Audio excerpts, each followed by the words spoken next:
Welcome to this special documentary about the beautiful land called Libya.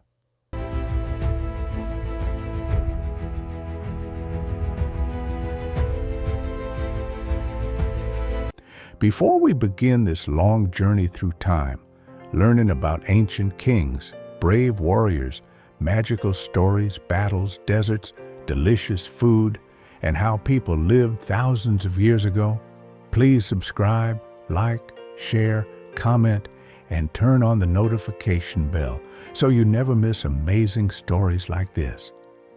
Now, let's begin our adventure. Look closely at these carvings, children. Our ancestors walked this very path thousands of years ago.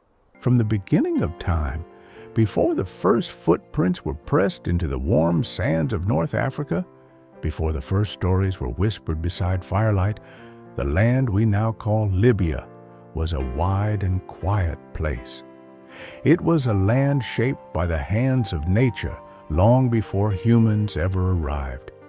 A land of shifting deserts, rocky plateaus, green valleys near the coast, and seas that sang ancient songs against the Mediterranean shores. Long ago, humans began to settle here. These early ancestors were not just wanderers. They were artists, dreamers, and storytellers. They drew pictures on cave walls to show their joy, their fears, their hunts, and the spirits they believed watched over them. To them, the desert was not empty. It was alive with gods, ancestors, and unseen beings guiding them. They believed the wind was the voice of the ancestors. They believed the sun was an eye of the divine. They believed the stars were lights placed by ancient gods to watch the living. And so, Libya's earliest culture began, grounded in spirituality, nature, and respect for unseen powers. As time passed, families became communities. Communities became tribes. Tribes became civilizations. Libya grew into a crossroads of cultures: Amazigh, Garamantes, Phoenicians, Greeks, Romans, Arabs, Ottomans, each leaving behind footprints, stories, and traditions that shaped the Libya of today. But before kingdoms came, before empires rose, before wars and golden ages, there were the first gods. To the ancient Amazigh people, the first known inhabitants of the land, the world was filled with sacred forces. Their gods were not distant beings high in the sky. They were close, watching over daily life. There was Amun, the hidden god of air and creation. There was Tanit, the mother goddess who protected children and blessed families. There was Baal Hammon, tied to rain, fertility, and the cycles of the earth. There were lesser spirits who lived in rocks, trees, and wells, guardians of places where life could grow. The early Libyans believed that every child was born with a guiding spirit. Every elder's soul joined the ancestors who protected the living. And every journey across the desert required prayers so that spirits of the dunes would not mislead travelers. Spirituality was not a separate religion. It was daily life. People prayed before planting, before traveling, before battle, before marriage. They believed ancestors walked beside them, invisible but present. This spiritual foundation shaped Libyan culture for thousands of years. We must prepare for the festival tonight. Yes, the harvest has been generous this season. Life in early Libya was defined by the land. Near the coast, families fished, traded, farmed olives and figs. In the desert, nomads raised camels, goats, and sheep. In the mountains, small communities grew grain and carved homes from stone. In the oases, palm trees rose like miracles, providing shade, dates, and water for caravans. Traditions were built on unity, hospitality, and survival. A stranger who arrived thirsty must be given water. A traveler must be fed.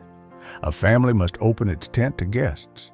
Even enemies were shown hospitality before talks of peace or war began. Music was played on flutes carved from bone. Drums echoed through desert nights. Women painted their hands with ancient symbols. Men wore leather belts decorated with protective charms. Children learned stories before they learned farming or herding. This was Libya before the world knew its name, a land full of spirit, life, and deep cultural pride. Libya's story does not end with struggle. It continues with culture, deep, rich, colorful, and alive. The kind of culture that refuses to fade no matter how fierce the storms of history become. Culture lives in the small things, the way people greet each other, the way food is prepared, the way mothers braid their daughters' hair, the way grandfathers tell stories under palm trees. All of these tiny traditions create a giant tapestry woven across centuries. Libya's culture begins with its people, and its people come from many roots. Arabs, Amazigh, Tuareg, Tebu, Mediterranean communities, desert tribes, all living together, each adding something beautiful to the land. The Amazigh, whose ancestors shaped early Libya, still protect their identity with pride. Their jewelry is bold and bright, their clothing filled with symbolic patterns, and their music echoes ancient rhythms. Their language, Tamazight, flows like poetry. When they celebrate weddings, drums beat late into the night, and families dance in circles, raising joyful voices that echo across mountains. Further south, the Tuareg carry a wisdom only desert people understand. They are often called the blue people because the dye from their robes rubs onto their skin. They know how to read the wind, follow the stars, and find water in places where others see only emptiness. To them, the desert is not empty. It is full of secrets. Their poetry is made of silence and sand. Their stories are born from firelight and starlight, and their caravans, once carrying salt and gold across Africa, were like moving cities in the desert. Then there are the Tebu, strong desert survivors known for their resilience. They guard some of Libya's most isolated oases, caring for date palms that have fed families for generations. Their dances are energetic, their traditions proud, their knowledge of desert survival unmatched.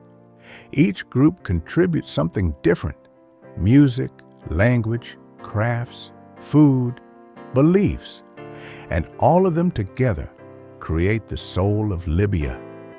Food is one of the most beautiful parts of this culture. Libyan food is comfort. It tells stories. It carries memories. Couscous, soft, warm, and flavored with tender lamb or chicken. Shakshuka, eggs simmered gently in tomatoes and spices. Bazine, a traditional dish made with flour, served with rich sauce and vegetables. Asida, a sweet dough eaten during celebrations, dripping with honey and butter. Magrood, date-filled pastry shaped with wooden stamps that mothers pass down to their daughters. Every family has its own recipes. Every grandmother has her own secrets. Food is not just eaten, it is shared. It brings people together. Hospitality in Libya is not a choice, it is a duty. When a guest arrives, even if unexpected, tea must be served. But not just any tea. Libyan tea comes in 3 rounds: the first bitter, the second strong, the third sweet, each one symbolizing a stage of life. The tea bubbles over a small stove, poured slowly until foam rises high in the glass. It is not just a drink, but a ceremony of respect and friendship. And then there is spirituality, the invisible thread connecting Libya's past and present.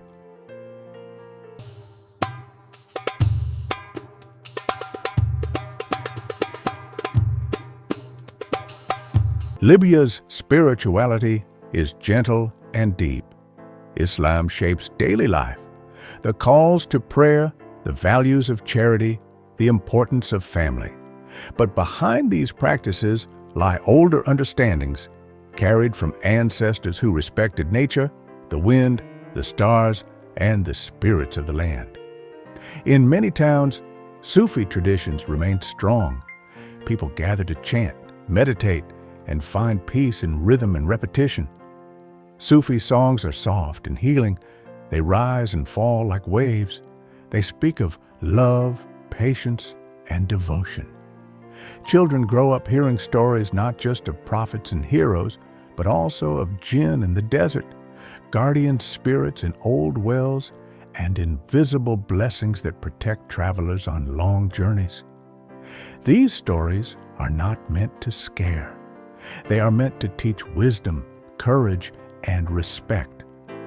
The desert has a spiritual power of its own. When you stand in the Sahara at night, the silence feels alive. The stars are so bright they look close enough to touch. The wind carries whispers from long ago, whispers of ancient kings, forgotten tribes, and caravans that crossed the land thousands of years before modern cities existed. In the desert, time feels different. The past does not disappear. It waits, it breathes, it watches. And Libya's ancestors are never forgotten. They live in the stories told by elders. They live in the ruins of ancient cities. They live in the traditions kept alive by tribes. They live in the songs sung during weddings and festivals. They live in the hearts of children who carry the future. Even after war, even after hardship, Libyan children still dream. They dream of peace. They dream of safety. They dream of rebuilding their country stronger than before. And through them, the story of Libya continues, a story that has survived empires, storms, invasions, and struggles. A story written by mountains, oases, deserts, seas, and generations of resilient people. Libya is more than a country. It is a memory. It is a heartbeat. It is a journey through time. They were desert masters, people who tamed the Sahara before anyone else. Thousands of years passed, and one of the greatest early civilizations arose in what is now Fezzan, the Garamantes. They were desert masters, people who tamed the Sahara before anyone else. While other civilizations feared the desert, the Garamantes made it their home. They built underground water tunnels called fogaras that carried water for miles beneath the burning sand. They built cities with thousands of people. They traded with Rome, Egypt, and Carthage. They carved their history into stone. They were fast, fierce, and bold. Their chariots frightened even Roman generals. Some Romans wrote that the Garamantes were the people the desert itself obeyed.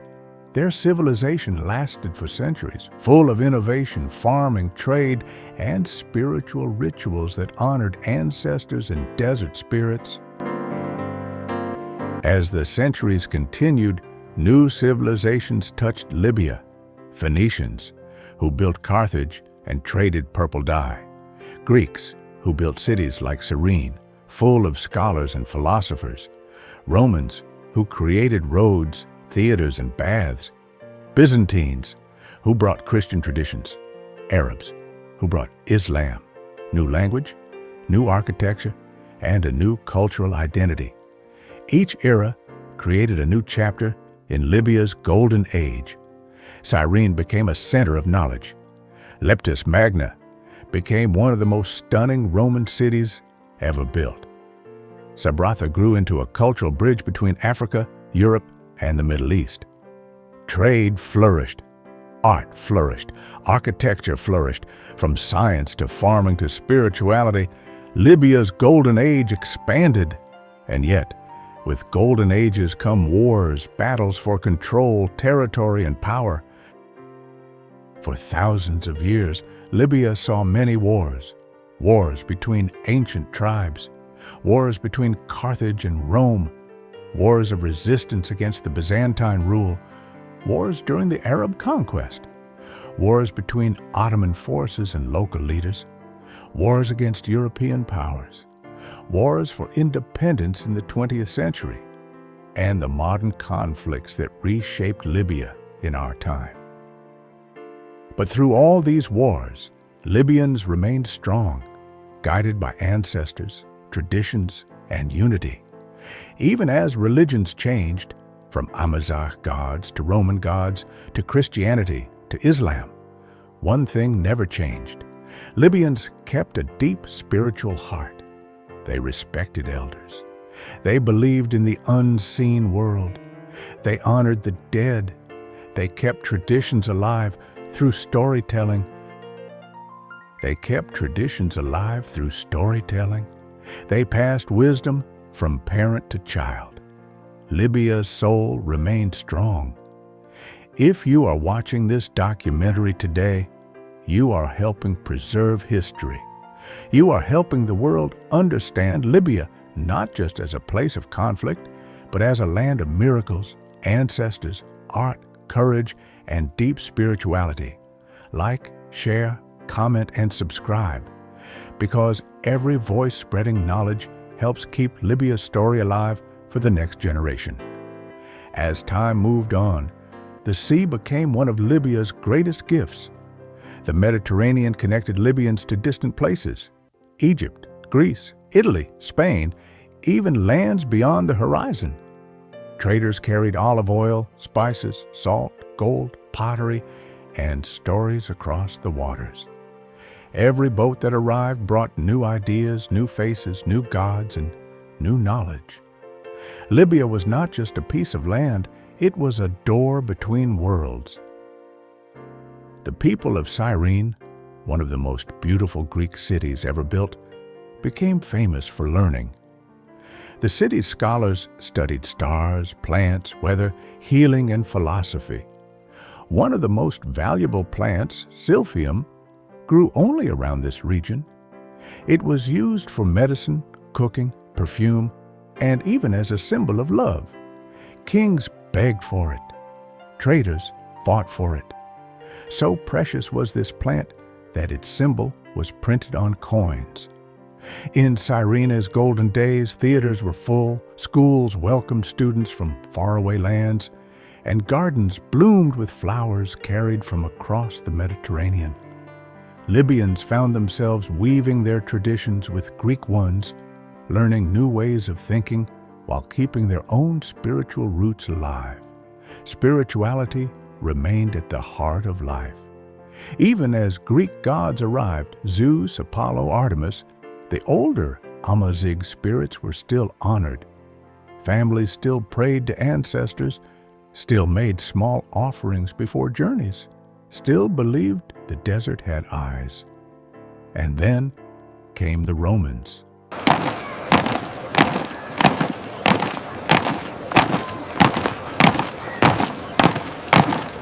Rome brought power, roads, wealth, and cities that dazzled the world.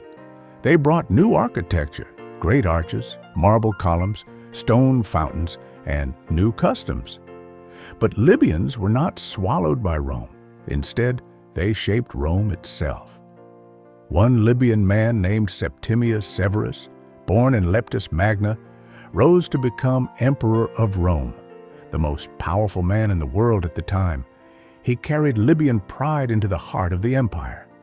Under him, Leptis Magna flourished, expanding with grand plazas, huge markets, and breathtaking statues. This was another golden age, and children in the city would run across wide stone streets. Families would buy fresh bread from markets. Fishermen would return each morning with full nets, and performers acted in large amphitheaters where thousands of people clapped and cheered.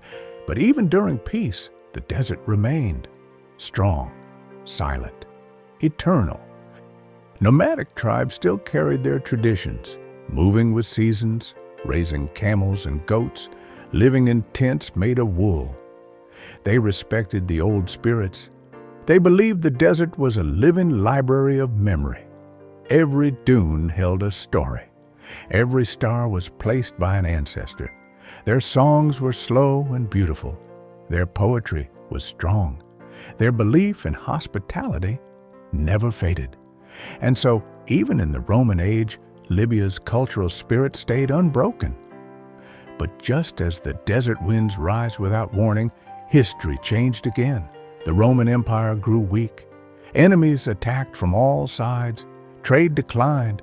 Cities once filled with joy grew quiet.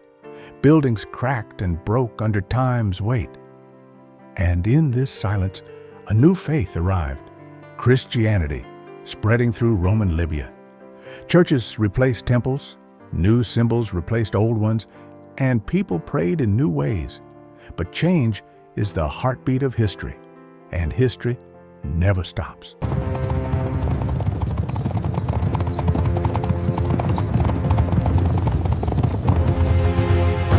Then came a moment that would transform Libya forever. The arrival of Arab tribes in the 7th century. They brought the Arabic language, storytelling, poetry, architecture, and the religion of Islam. This was not just a change, it was a rebirth. Families began speaking Arabic. Children learned new verses. Mosques rose in cities and villages. Calligraphy decorated walls. New foods, new clothing styles, and new cultural celebrations were embraced. And Libya became part of a larger world, the vast Islamic civilization stretching from Spain to India. Yet behind these changes, older traditions did not disappear. They simply blended. People still honored ancestors, still respected the desert, still valued hospitality and courage. Libya became a land where ancient roots and new faith walked side by side.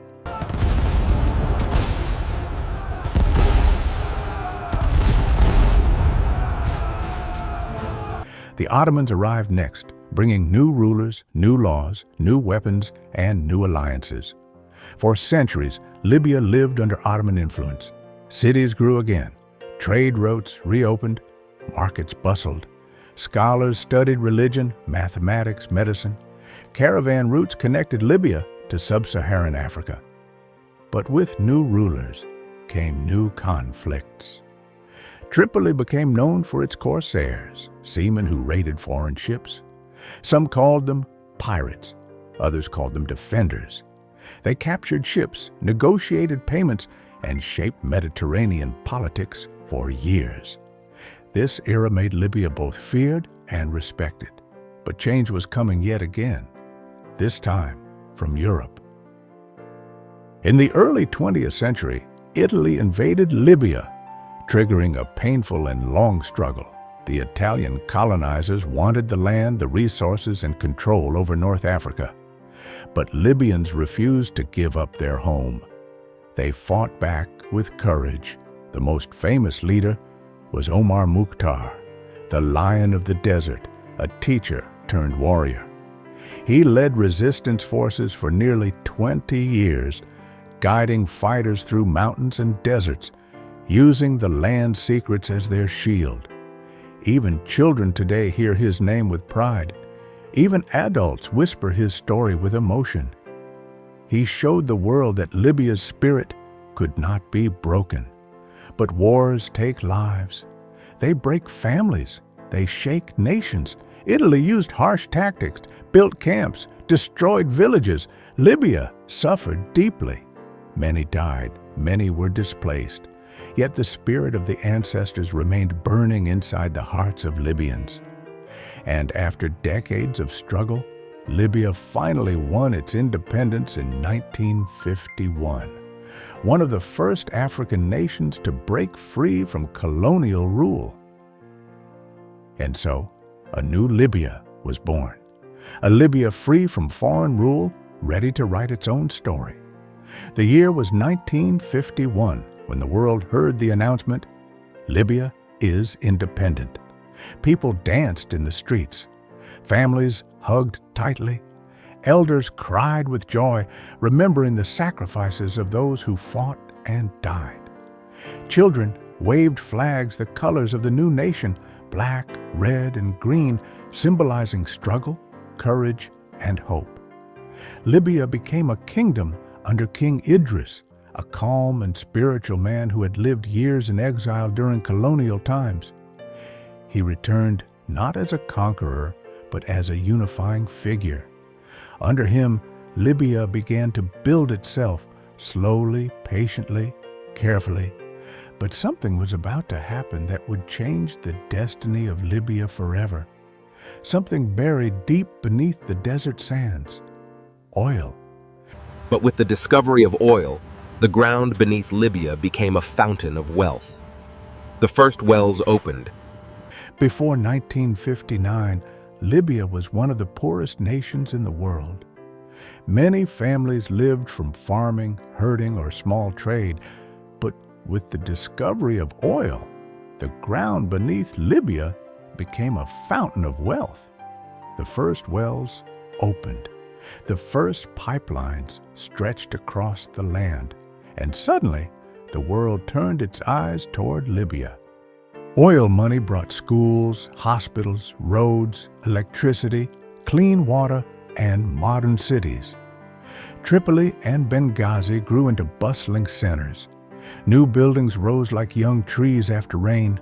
Cars filled the streets. Radios filled homes with music and news. But oil also brought competition, power struggles, and political tension.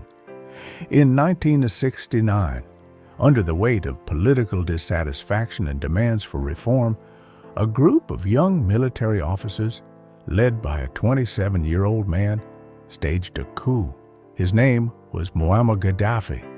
He promised transformation, unity, and revolution. He closed foreign military bases. He nationalized oil. He spoke loudly against imperialism. He imagined a new future for Libya, one he believed would be written independently of Western influence. At first, many were hopeful. Roads expanded. Education became free. Healthcare improved. Housing projects rose across cities. The idea of people's power was introduced, where committees and councils were meant to govern together. But as years passed, power concentrated. Voices of disagreement were silenced. Many Libyans lived with hope. Others lived with fear.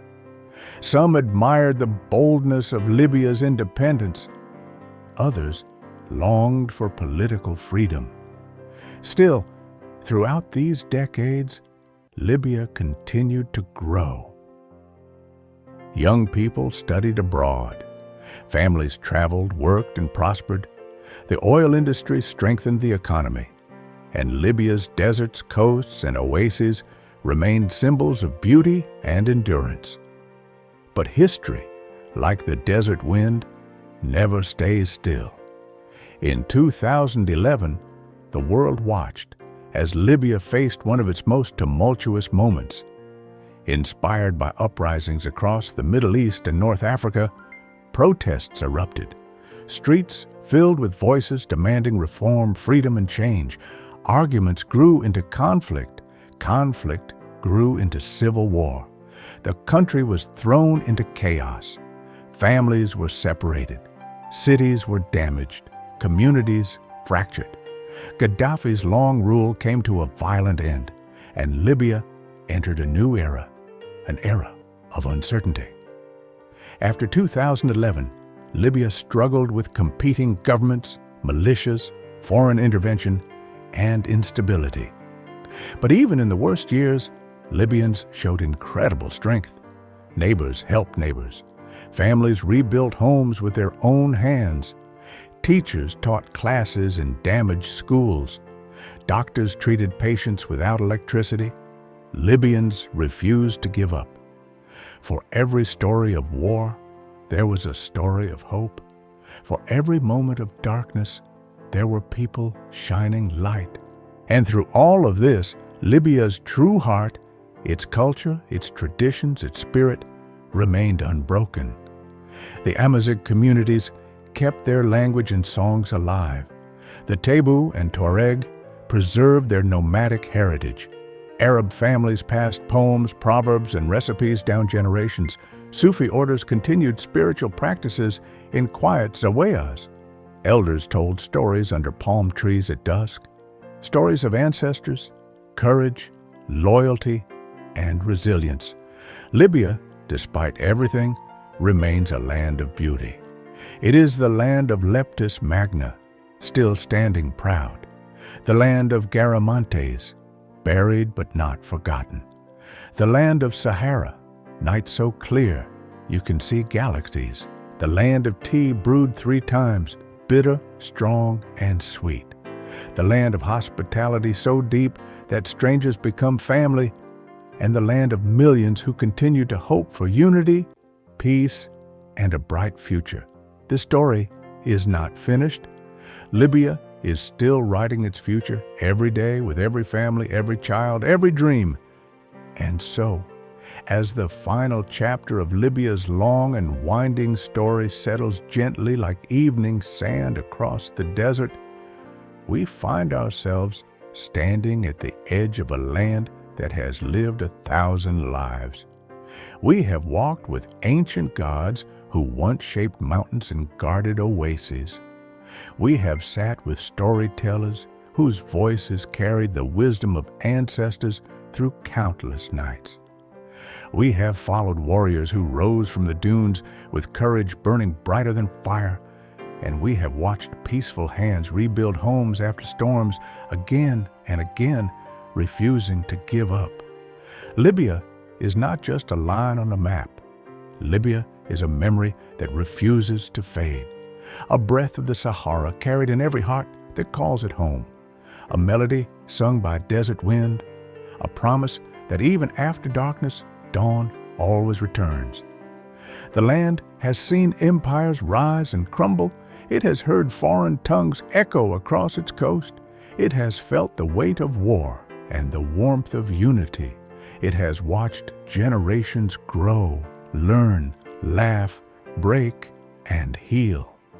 But through everything, the victories, the wounds, the tears, the triumphs, Libya's soul has remained unbroken. And now, dear listener, as we stand at the last breath of this long journey, there is one more message.